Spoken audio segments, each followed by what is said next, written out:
A few months ago, I've conducted a survey to understand people's general knowledge about STDs. In that survey, around 150 people around the globe between the ages of 18 and 35 participated.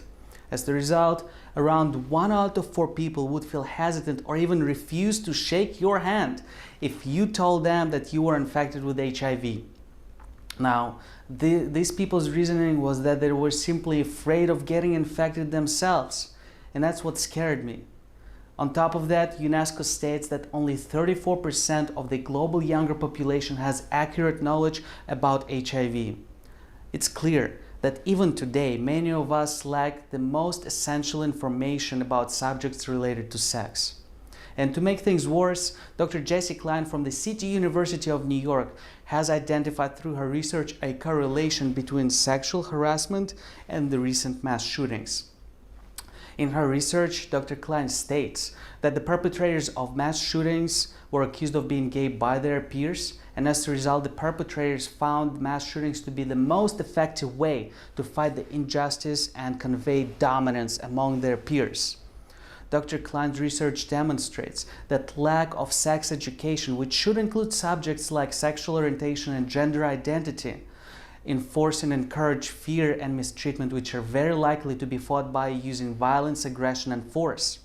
On top of that, Dr. Klein points out that any of us can be a subject to this issue, even the most innocent bystanders.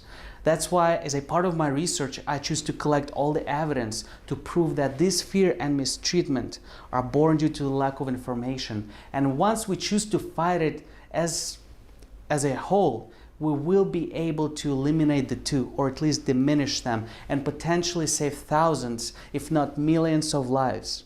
On top of that, as a part of my research, I use all this evidence to construct the most effective comprehensive sex education program and learn the most effective way to implement it in our society.